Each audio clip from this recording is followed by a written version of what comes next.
Assalamualaikum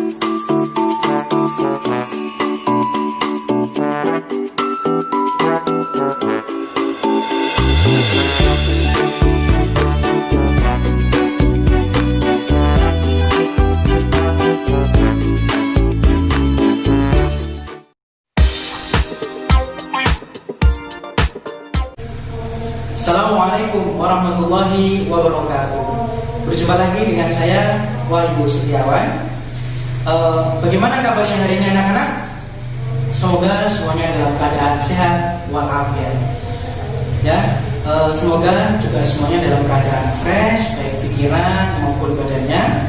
Karena dengan pikiran yang fresh akan mudah untuk mendapatkan ilmu dari yang disampaikan oleh Bapak dari guru, terutama apa yang akan saya sampaikan pada hari ini. Oke anak-anak, sebelum kita mulai pelajaran PAU, mari kita berdoa terlebih dahulu agar semoga semuanya diberi kemudahan dan kelancaran. Berdoa, mulai. Selesai. Oke, pada pelajaran yang lalu kita sudah melaksanakan pembelajaran bab 8, yaitu tentang bagaimana seseorang untuk bersikap empati dan menumbuhkan bagaimana cara menghormati kepada orang tua dan kepada guru. Sekarang kita akan lanjut ke materi selanjutnya pada bab 9 tentang sholat Jumat.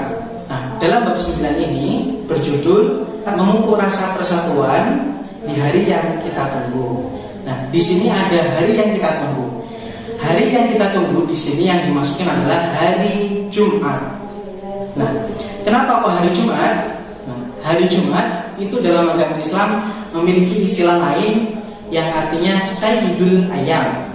Nah, Sayyidul Ayyam artinya adalah tuannya hari. Dalam 7 hari, maka hari Jumatlah yang menjadi hari yang spesial. Begitu juga dalam 12 bulan Islam. Contohnya, yaitu yang mulia adalah bulan apa? Bulan Ramadan. Nah, maka dalam 7 hari, dalam 1 minggu itu juga ada hari yang mulia, yaitu adalah hari Jumat. Dalam hari Jumat ini banyak sekali keistimewaan di dalamnya, yang mana yang apabila kita lakukan di hari lain, kita tidak akan mendapatkan keistimewaan tersebut. Contohnya di hari Jumat adalah melaksanakan mandi wajib. Nah, melaksanakan mandi wajib sebelum melaksanakan sholat Jumat itu akan mendapatkan pahala hari Jumat, pahala kesunahannya maksudnya. Nah, meskipun sholat Jumatnya dilaksanakan siang hari, namun ketika mandinya di pagi hari tetap dapat pahalanya. Kemudian juga memotong kuku, kemudian memakai wangi-wangian, memakai baju yang indah untuk berangkat ke masjid, itu mendapatkan pahala kesunahan di hari Jumat. Meskipun di hari lain juga tetap dianjurkan, bukan hanya hari Jumat atau pakai pakaian bagus, ya. Selain itu, di hari Jumat ini banyak sekali amalan-amalan yang kita lakukan yang mendapatkan pahala lebih dibandingkan dilakukan di hari lain. Nah, itu silakan nanti kita cari bersama. Jumat berasal dari bahasa Arab, yaitu jamaah, artinya adalah berkumpul. Nah, berkumpul yang dimaksudkan di sini adalah berkumpul untuk melaksanakan sholat Jumat. Oke, sekarang kita akan memulai pada definisi sholat Jumat. Ada yang tahu apa itu sholat Jumat? Oke, sholat Jumat adalah sholat 2 rakaat yang dilaksanakan secara berjamaah, yang dilaksanakan pada hari Jumat, waktunya pada waktu zuhur seperti hari-hari lain. Namun bedanya kalau sholat Jumat didahului oleh 2 khutbah. Ya, ingat, sholat Jumat didahului oleh 2 khutbah. Hukumnya sholat Jumat apa? Hukumnya wajib bagi laki-laki yang sudah balik dan mampu untuk melaksanakan sholat Jumat. Ya. Kalau tadi kita sudah membahas pengertian, kemudian ada tadi sudah dikasih clue siapakah yang wajib melaksanakan sholat Jumat, maka sekarang kita akan membahas syarat wajib sholat Jumat. Siapakah orang yang wajib melaksanakan sholat Jumat? Yang pertama, dia adalah Islam. Ya.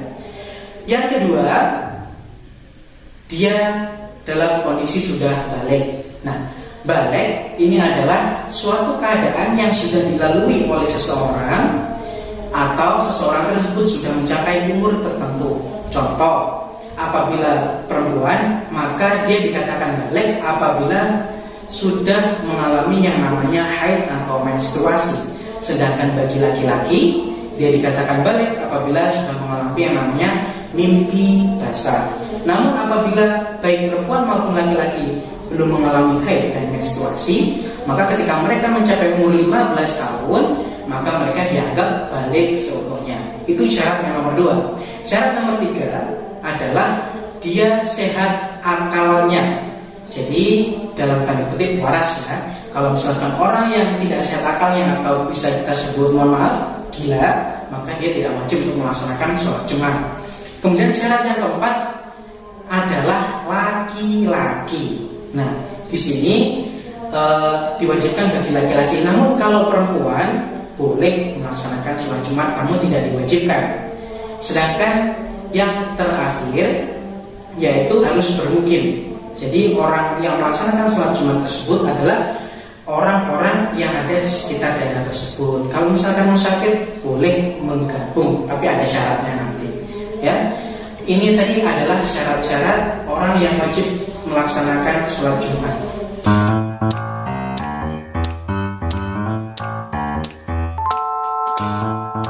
Kalau tadi sudah kita bahas orang yang wajib melaksanakan sholat Jumat itu kriterianya apa saja.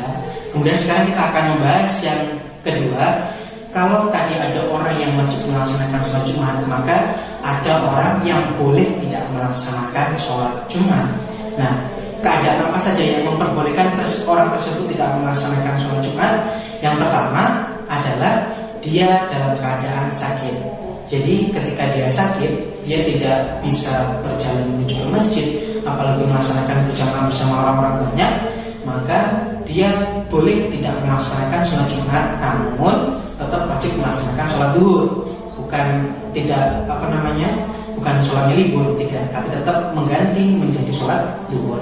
Yang kedua, apabila terjadi hujan yang lebat disertai angin kencang yang menyebabkan badai atau sebagainya, yang apabila kita berjalan menuju masjid itu nanti akan membahayakan diri kita. Misalkan karena hujan deras, angin kencang, ketika kita berjalan menuju masjid nanti kita akan kepleset, jatuh dan sebagainya.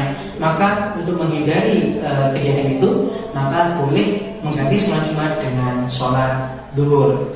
Yang ketiga, apabila seseorang tersebut dalam keadaan sebagai musafir atau orang yang sedang dalam perjalanan bepergian, maka dia boleh tidak melaksanakan sholat Jumat, namun sekali lagi tetap mengganti sholat Jumatnya dengan sholat duhur. Kalau bisa sih ya berjamaah, tapi kalau memang karena darurat, maka tidak apa-apa dia sholat munfarid secara sendiri.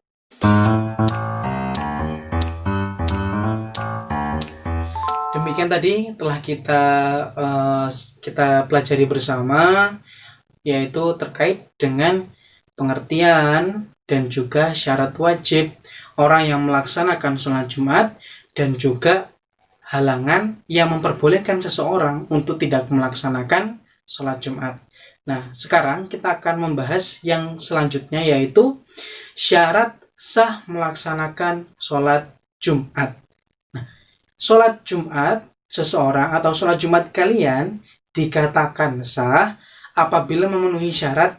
Yang pertama, sholat Jumat dilaksanakan di tempat yang mana tempat tersebut sudah dijadikan tempat bermukim oleh warga. Jadi tempatnya itu di sekitar pemukiman penduduk baik di perkotaan maupun di pedesaan. Jadi sholat Jumat itu tidak sah apabila dilaksanakan di ladang-ladang atau di lapangan, karena sifatnya sementara atau cuma untuk singgah.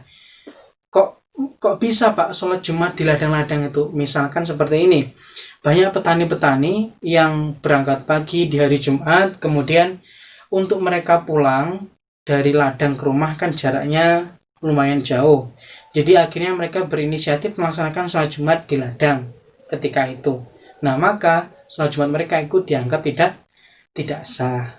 Nah, makanya sholat Jumat itu harus di tempat yang memang tempat itu dijadikan untuk tempat ibadah sholat Jumat sebelum-sebelumnya, ya di masjid manapun, di setiap kota maupun di desa.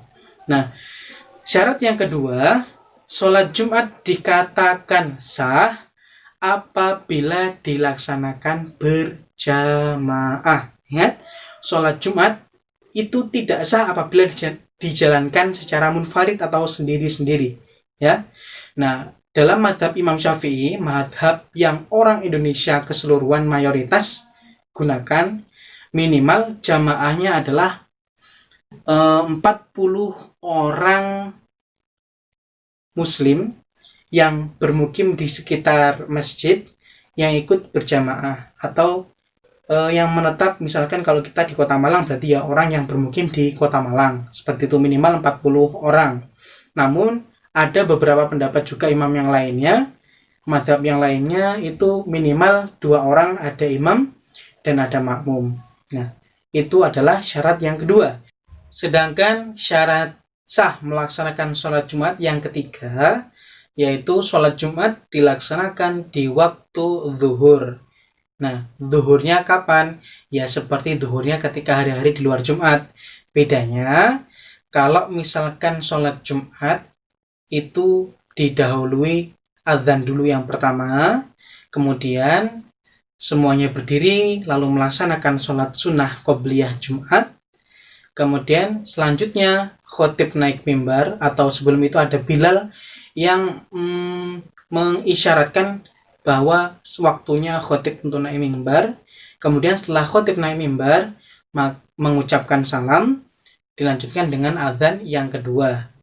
Nah, bedanya ini. Namun juga apabila ada yang memakai azan 1 kali, maka ketika sudah masuk waktu zuhur, khotib itu langsung naik ke mimbar tanpa ada azan pertama. Jadi khotib langsung naik ke mimbar, mengucapkan salam, kemudian muadzin mengumandangkan azan. Ya. Selanjutnya yaitu syarat yang keempat. Syarat sholat Jumat dikatakan sah apabila didahului dengan 2 khutbah. Ya, dengan 2 khutbah. Ingat, seperti yang di awal tadi, di definisi sholat Jumat itu sendiri apa?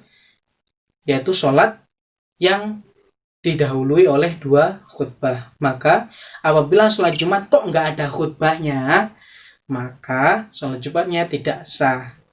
Oke, sampai sini semoga semuanya bisa paham ya.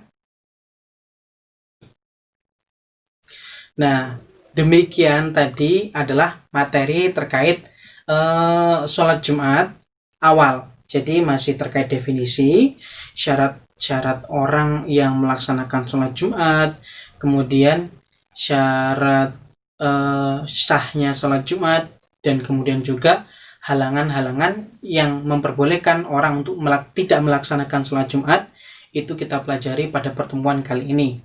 Maka semoga ini bisa kalian pahami, semoga kalian bisa menerapkannya ketika melaksanakan ibadah sholat Jumat kalian. Selama melaksanakan sholat Jumat, baik nanti sholat Jumatnya dilaksanakan di rumah, sholat Jumatnya di sekolah, maupun ketika pas liburan, sholat Jumatnya ya di masjid. Nggak ada sholat Jumat di rumah ya. Sholat Jumat di rumah, maka sholat Jumatnya tidak sah ya. Oke, sekian dari saya. Mohon maaf apabila ada salah kata. Assalamualaikum warahmatullahi wabarakatuh.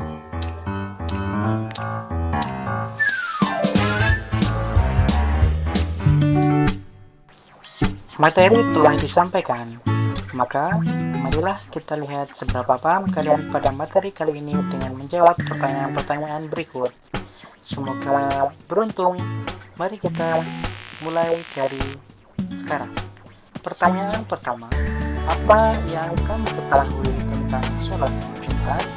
Coba jelaskan. Pertanyaan kedua, apa saja kesunahan-kesunahan di hari Jumat yang telah kita pelajari tadi? Yang ketiga, apa saja syarat sah melaksanakan sholat Jumat seperti yang telah kita alami? Yang terakhir, sebutkan halangan-halangan yang memperbolehkan untuk tidak pergi melaksanakan sholat Jumat. Terima kasih pada seluruh siswa yang telah mengikuti materi kali ini.